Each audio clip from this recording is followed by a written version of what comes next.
Strolling along the beach with the beauty by my side, with a hint of voodoo along for the ride, I walked with a zombie. Mafia, wake up, wake up. You have created a monster and it will destroy you.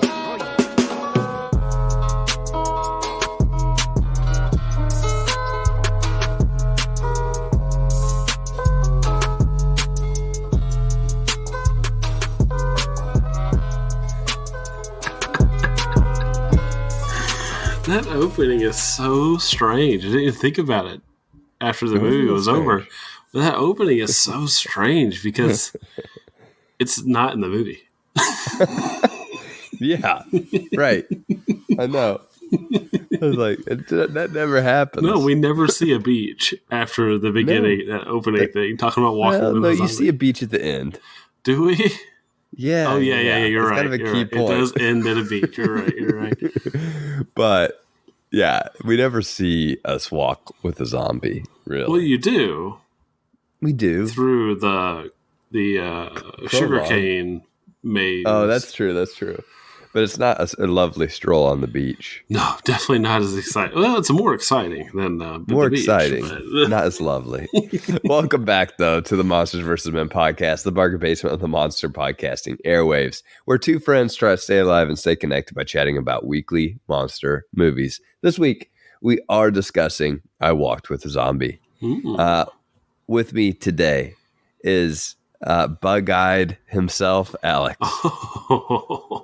And joining me is that weird brother who walks into the ocean and drowns himself, Eric.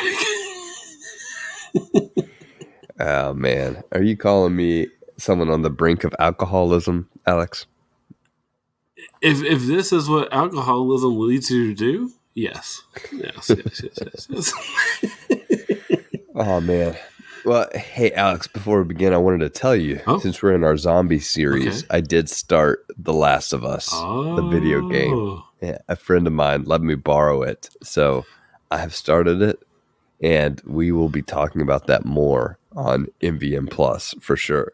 But not this week's MVM Plus. No, not this week's MVM Plus. We talked to John Freeman. But yes, I can't wait to hear more about this. Again, this is one of my favorite games of all time.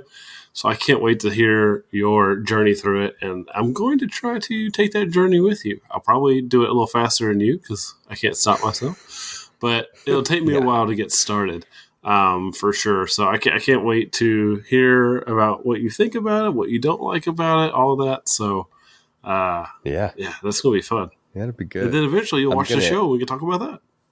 There you go. Exactly. It'd be good MVM Plus content for sure. And I know maybe not zombies, but it feels pretty zombie-ish the first hour and a half of this game that I've played so far. So we'll talk about that. I think a lot of people would consider them zombies, and some, but different zombies, which is nice. It's not quite the same. Well, there are all sorts of different zombies, like in this week's film, Alex. Yes, there are. Our own walk down zombie lane continues this week with I Walked with a Zombie, directed by Jacques Tourneur and released in 1943. Tourneur is actually known for his early foray into horror cinema and is quoted as saying that cinema should be an escape from real life. And I think we see this conflict within this film itself. But does this film give us enough escape, or does it forget to don its cape? What do you think, Alex? These aren't vampires, so I don't see them wearing too many capes. But I do see this one giving me enough of an escape, though, for sure. Now, whether that's enough for someone expecting for an all-out zombie movie might be another question. If you're looking for an interesting movie with some interesting ideas, I think this is the place to be, though. The film does something we rarely see in movies of this era. And I'm not slandering all of them, but with our journey through Universal Monsters, I think it's fair to say that, and I commented on this last week, but every character here feels executed on. They all feel fleshed out enough to be interesting, and I am interested to see what they do have to contribute to the rest of the film. And what's really probably even more important in the case of this film is how their character dynamics are working as they play off of each other, and they all have their own personal relationships and trials and tribulations with each other that are pretty complex at times. So I think this helps carry the film. What do you think, Eric? Yeah, no, I think you're right. I do think that this film is an escape, but not in a typical genre film way. It is a zombie film, but barely, really. This film, in reality, is a melodrama. Yeah. And I'm okay with that. It still has a lot to say, a lot of really great imagery, and several convincing performances. When thinking about zombie films in general, though, I just think we have to remember that we are getting pre-Romero zombie films, as our executive producer, John Freeman, has reminded us. These are not the zombies that we think about when we think about our modern day concept of a zombie. With that said, that doesn't mean that this film isn't frightening. I think it has its moments, even if most of these moments don't focus on the zombie herself, I should say. Yeah, absolutely. And the horror moments in this film really stick out. They for me, they really drew me more into the film and made me care more about what was really going on in this. Because the overall plot is kind of run of the mill. You know, the nurse coming to take care of the sick loved one. She falls in love with the husband of the one that's sick, and there's that like, oh, if I cure them, what will become of us, Jack? Right. But there's a lot of extra elements and characterization here that kind of makes a lot of it more interesting. You know, you add the spice of voodoo and some well executed horror, and I do think you have something that makes this film unique. But the moments that really stand out for me in terms of the horror, you know, I do go back to that initial confrontation, I guess we can call it.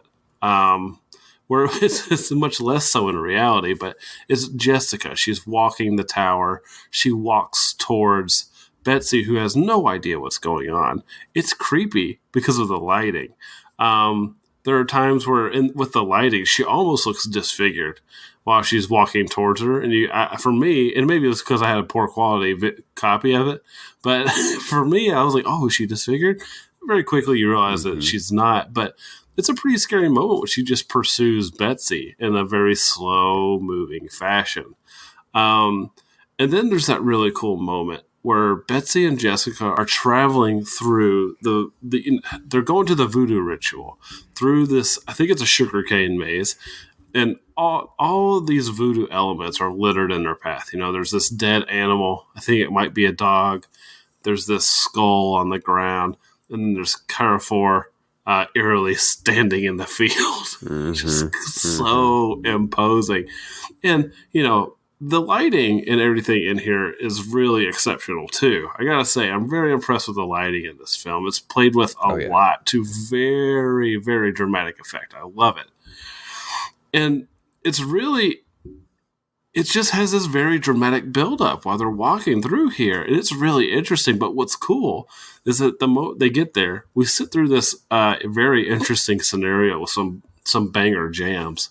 And and what it all leads up to is this reveal that Miss Rand is actually running the whole show from behind the scenes, because she recognized how helpful it would be to tell people something that they need to hear but won't listen to unless it comes from a source that they want to listen to.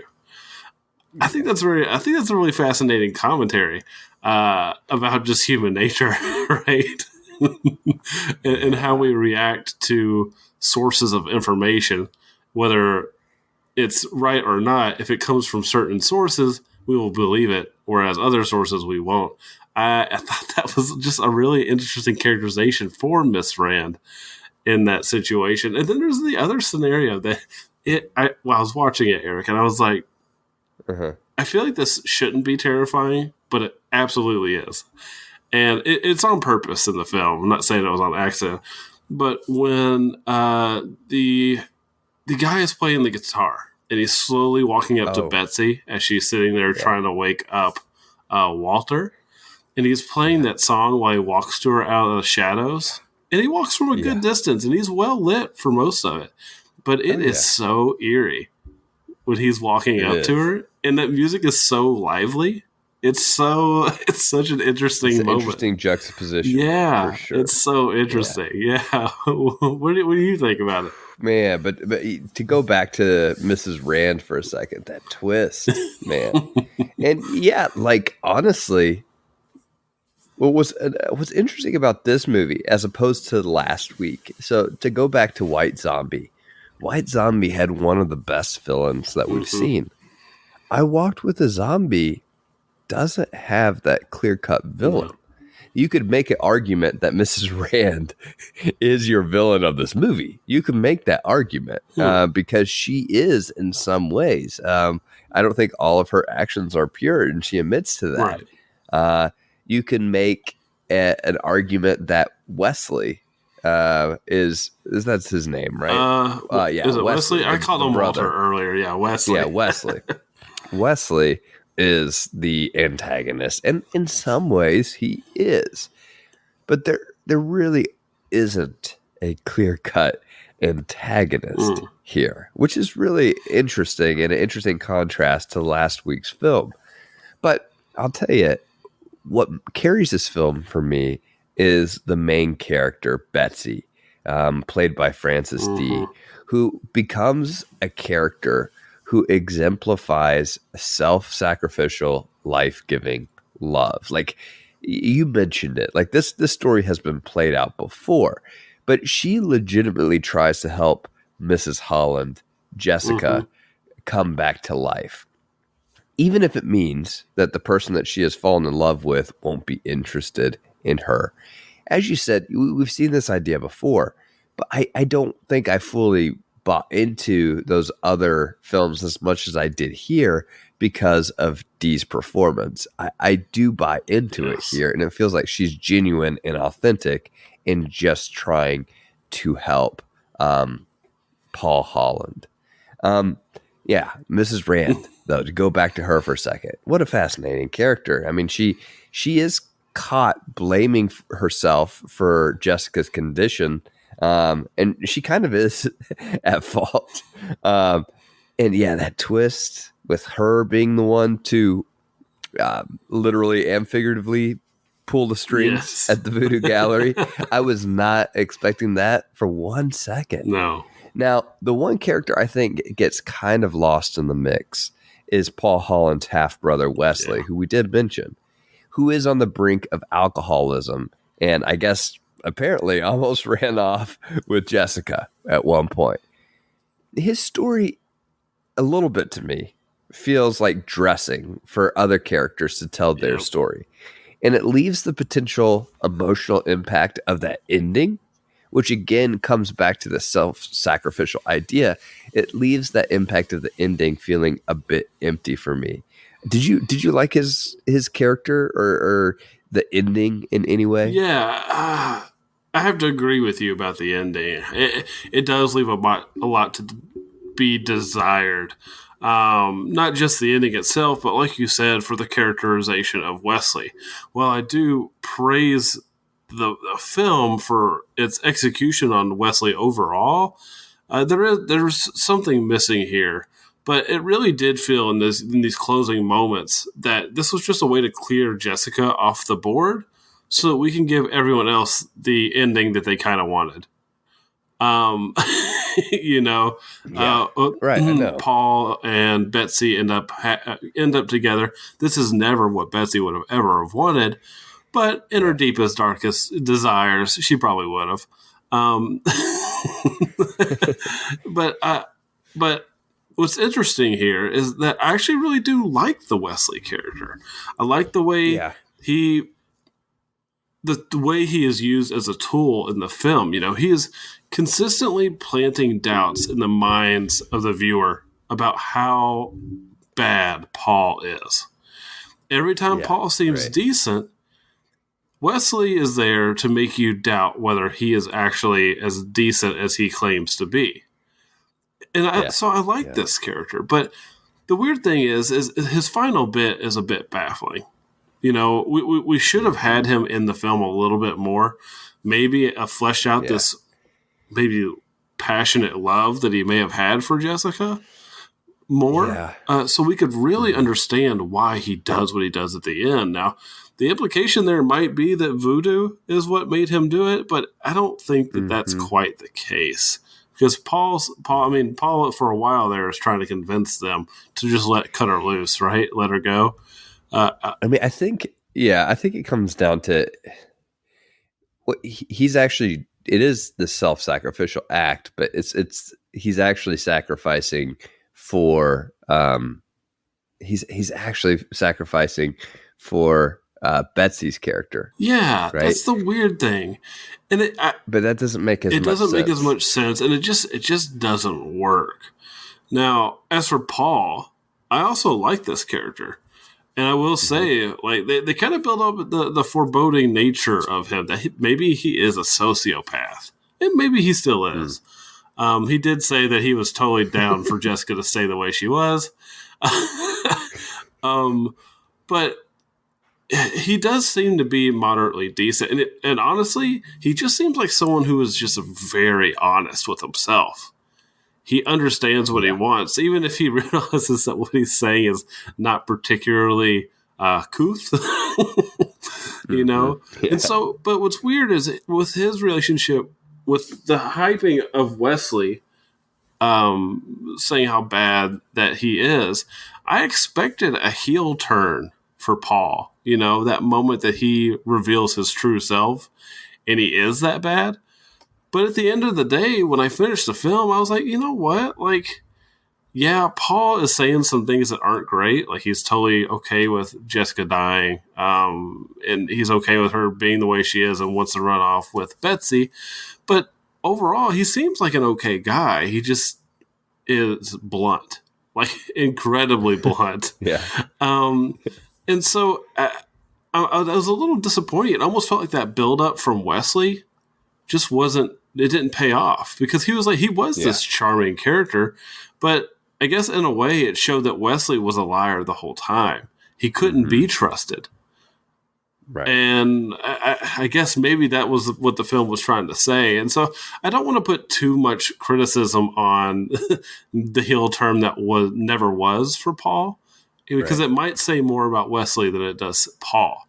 And what's even more interesting, though, is that Betsy never seems to take anything he says to heart. When they're talking, she just kind of brushes it off, almost like she is just this really great judge of character. Because she seems to read everyone pretty quickly, not know everything about them, but like understand that good person, bad person. Like, as soon as Paul says like just a terrible thing to her, she's like, I kind of like that guy. Because she sees something else inside him. And I think she saw that with Wesley, because he's a younger guy. He's a more attractive guy than Paul, but she is not attracted to him at all. And so I think she like gets this read on him really quickly. And also, I just really love her optimism. She's trying to solve this problem, like we said, that ultimately, if she solves it, it really hurts her in some way, because she won't get Paul anymore. I really do like that. And she's not like this, we've talked about this once before, a couple of times now, but she's not this perfect Mary Sue character. She has this depth, but she has a Hippocratic oath, right? She's a nurse. She has to do everything she can to save her patient. Oh yeah. No. And then Miss Rand is just wonderful. Points. I just gotta say. Yeah, Miss Rand is wonderful. One of the things you were talking about, Alex, and one of the things that I had kind of an issue with is, Wesley's alcoholism, it just, to me, isn't fully fleshed out. And I think it could have been an interesting arc for his character. I think of one of my favorite movies. I think you've seen it, Children of Men, Eric. Alex. I think you've seen Children of Men, that has just a fantastic arc about alcoholism. Actually, like the main character Theo has an alcohol problem, but at the end of the film, the way that he uses alcohol for creation, in a sense, is just awesome. Like Children of Men. If you haven't seen that, go watch that movie too. After you've watched I Walk with a Zombie. But thematically, there's a tension here that I think we saw in several films from this era, and that intention is between science and mysticism. But what I appreciate about this film is that it doesn't lean too hard into either side in a moralistic sort of way. Instead, it uses this tension to showcase the different aspects of the characters and to bring out that melodrama that I mentioned earlier. To wrap up my thoughts, I guess, about this film before we get into our awards, I think a lot of people may want to judge this film on whether or not it is necessarily scary, because it is a zombie film, right? So you're judging it by what you might think of from a zombie film. But I think this film demonstrates that a zombie film doesn't have to be a straight horror film. And we've got films coming up in this series that will demonstrate this evolution, I believe. And this is just a precursor to our subversion of those expectations. Yeah. I'm excited to see the journey, but I honestly, this journey to see the evolution has been really interesting because, these zombie movies are based on folklore about zombies. Yeah. And like you said, we're not to the Romero era, but after the Romero era, these type of zombies aren't really seen anymore. From my knowledge of film, I'm sure there's a few exceptions there, but so it's been nice to be kind of stewing in this for a little while to these origins of what's to come. Yeah, exactly. And speaking of what's to come, Alex, on the MVM Plus today, we talked to executive producer John Freeman, who really helped us compile our list of zombie films for this series.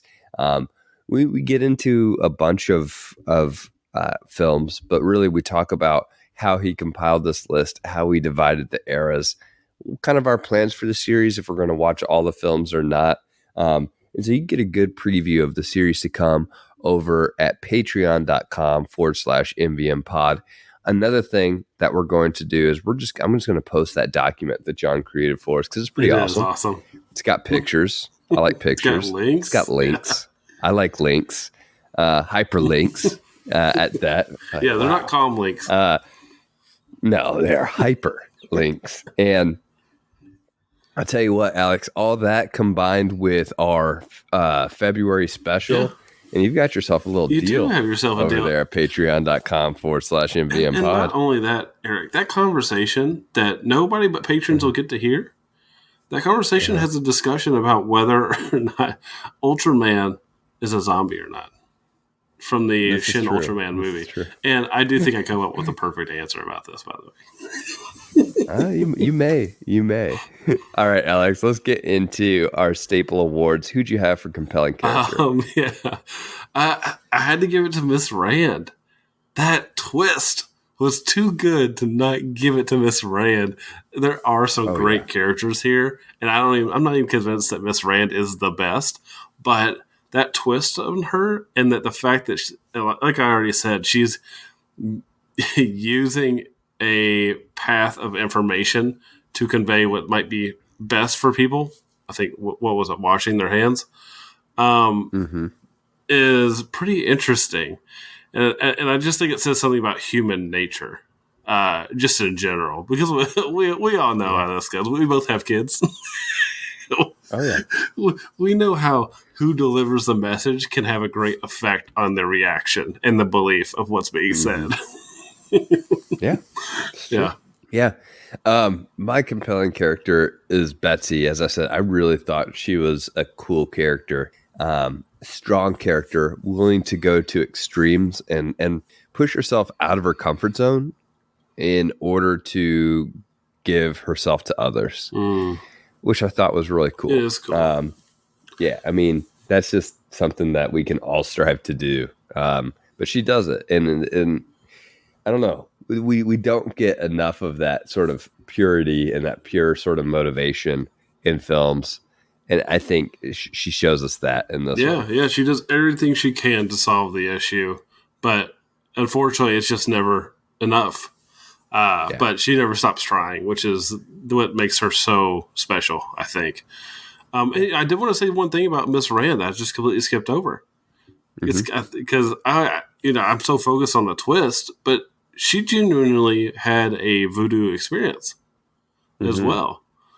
And so while she did kind of brush it all off with her conversation with Betsy, she also believes it to a pretty good degree, because you see how kind of disturbed she is when the police come. There's that interesting conversation between those two where she's like, I don't mean believe in like a religious sense, like, but in I believe in as in like there's something going on here that I don't understand, right? But there's something real. Yeah, and I think the implication to me was something kind of interesting, kind of like almost, I don't know how you interpreted it, but like a kind of like an Eastern versus Western medicine thing, right? Like how the West just doesn't understand Eastern medicine, but there's clearly some sort of at least correlation with how some of it works and its benefits. And so there's something going on. Yes, and so there's something going on there, even if we haven't formally adopted or even looked into a lot of those things. If there's something going on, we just don't understand it. Yes. Yeah. No, that's good stuff. What about your most memorable line award? My most memorable line award was probably this moment from Wesley. He's sitting there with Betsy. They're at dinner.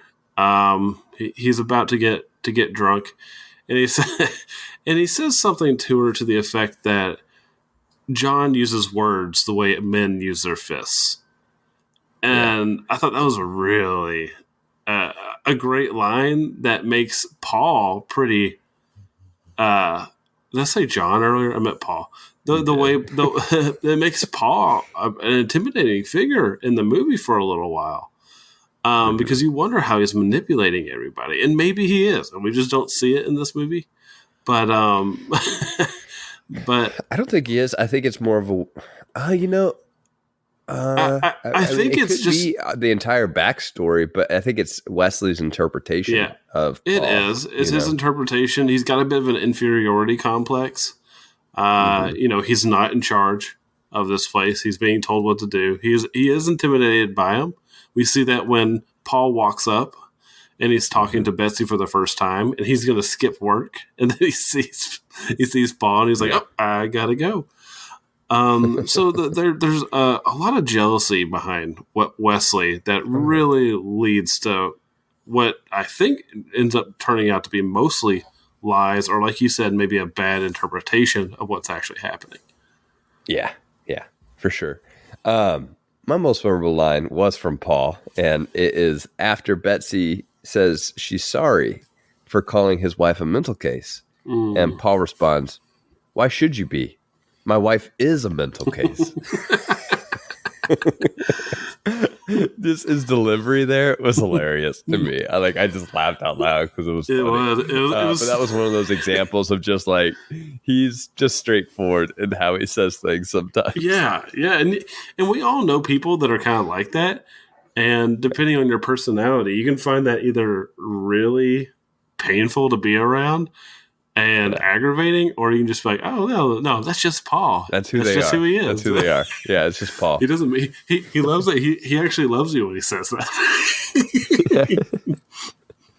What about your can't believe that acting award? I gotta give it to who you gave your compelling character award to. I gotta give it to the actress that played Betsy that I'm looking up right now. Frances D does a wonderful job as Betsy, because she just sells you on everything she does. You believe her motivations are genuine. And you believe that she cares about everybody, even this walking person that never talks the entire movie.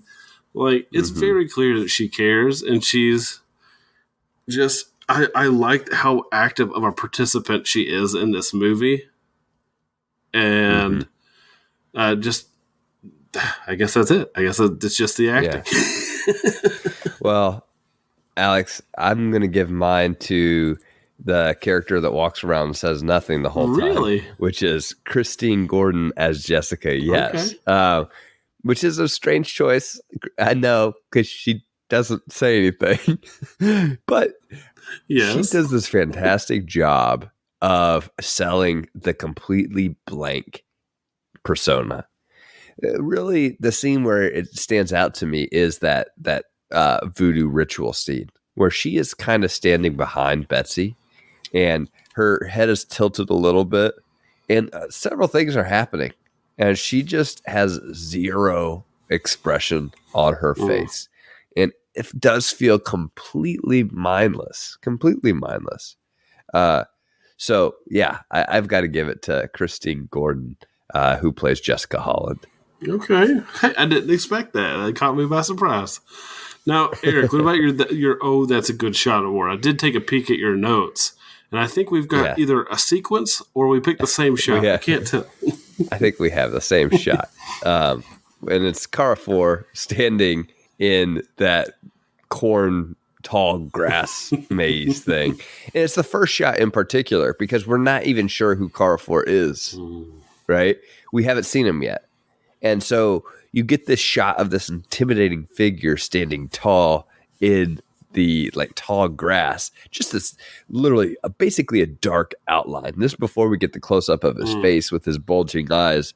And you just see this, it just becomes ominous. As soon as you see that, it feels the film takes a completely different turn. But the cinematography there, the way that the lighting works and its effect, it changes the tone of the film, but transitions it into that more horror-like feel, and it works. So that's that's a good shot award. And Eric, was this the low angle shot of him standing there? Okay. Yeah, that's what I had. I had it after the close up, but yeah, dude, it's so imposing. He is a very large man. He is so tall, or at least compared to them, he is. And it's just an imposing figure. To not be able to see until he's just standing there, and then the emotionlessness when he is standing there is absolutely terrifying. It's wonderful. He is great. But since I'm copying your award, I'll pick the castle scene where where Betsy comes across Jessica for the first time. Yeah, the lighting in that castle is so good. And there's this other thing I haven't even talked about, Eric. The sound, the sound design in this film, it's a little muddy during one of the musical numbers when they're playing the drums, but that's just honestly, that's just a limitation of the technology at the time to capture that. Yeah, it's just it's a technical limitation. But the sound design of just all the creatures and all the wind and everything, it's so good here. Mm-hmm.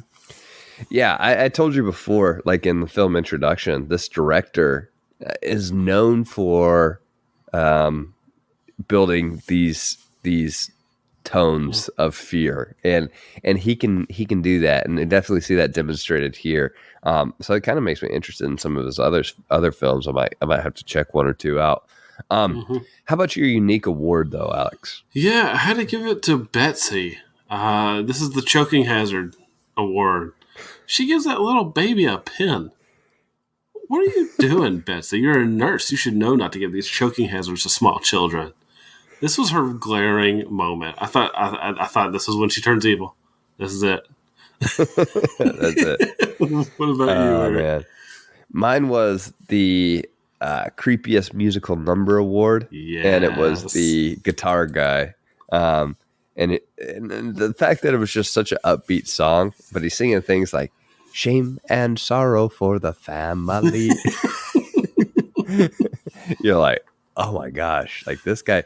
At first, he's sort of apologetic about it, but then he's that second time whenever Wesley has drunk himself to being knocked out basically, and he starts approaching Betsy. You're like, oh man, now he's just trying to reveal something to her, and it's pretty creepy. So unsettling. Yeah, it is unsettling. I love it. All right, man. Final thoughts and tiered rating. What you got for I Walked with the Zombie? This would be a Godzilla tier if it wasn't for the ending. With that in mind, this is a high Gamera tier.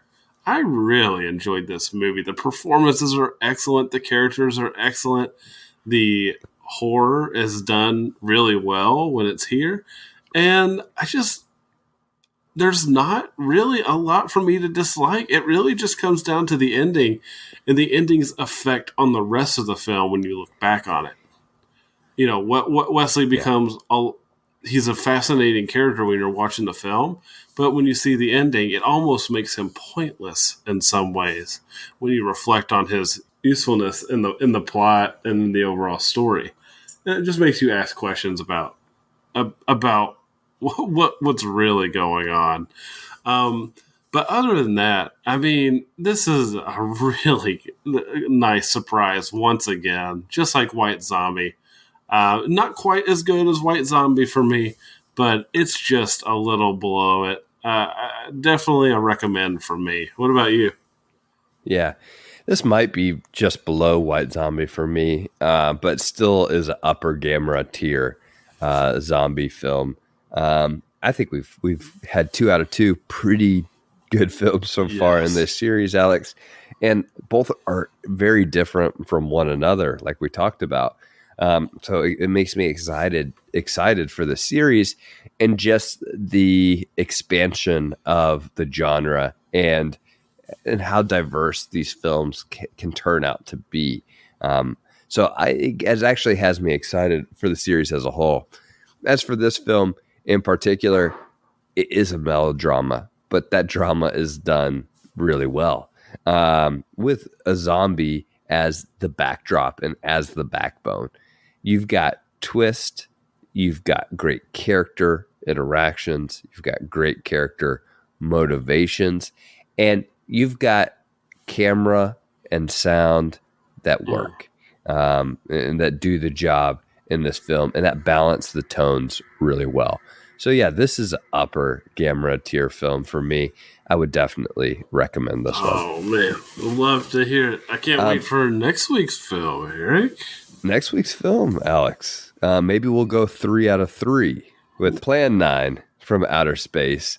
Will it inspire us to run a race, or will we want to spray our face with mace? Oh, yeah. From what I hear, outer space is going to make us want to spray our face with mace. That's definitely the case, Eric. Definitely the case.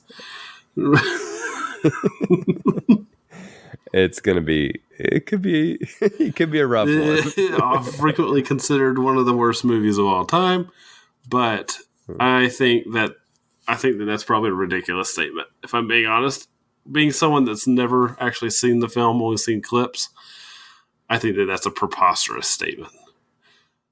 It might be a hidden masterpiece. Okay, we shall didn't find out. quite say that. That's what I heard you saying, Alex. That's what I heard you saying. We'll find out next week. As always, thank you for listening to Monsters vs. Men. Leave us feedback on the show at mvmpod.com, or you can email us at mvmpod@gmail.com. We're on Twitter and Instagram at mvm_pod. Become a bargain basemite and receive today's conversation about this series at patreon.com/mvmpod. There's bonus content there, special reviews, interviews, host chats. And if you can't join, a review or a share does help. Monsters vs. Men is produced by Alex Cornett. Executive producers are Kevin Alexander, Faye Basier, John Freeman, and Michael Herndon. Special thanks to our wives, Rock Band for PlayStation 3, which forms Cell Block B, Louis Loops and your Honda, Drew the Collector, our Instagram connector, and you, the listener, for listening. Until next time, don't stab that lady in the back and walk her into the ocean. Try to stay alive. Mafia, wake up, wake up. You have created a monster and it will destroy you.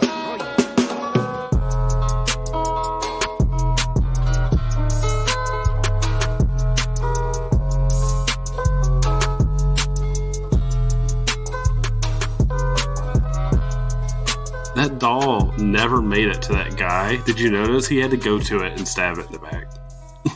He was like, "Screw this voodoo." It was weird. It was a little strange.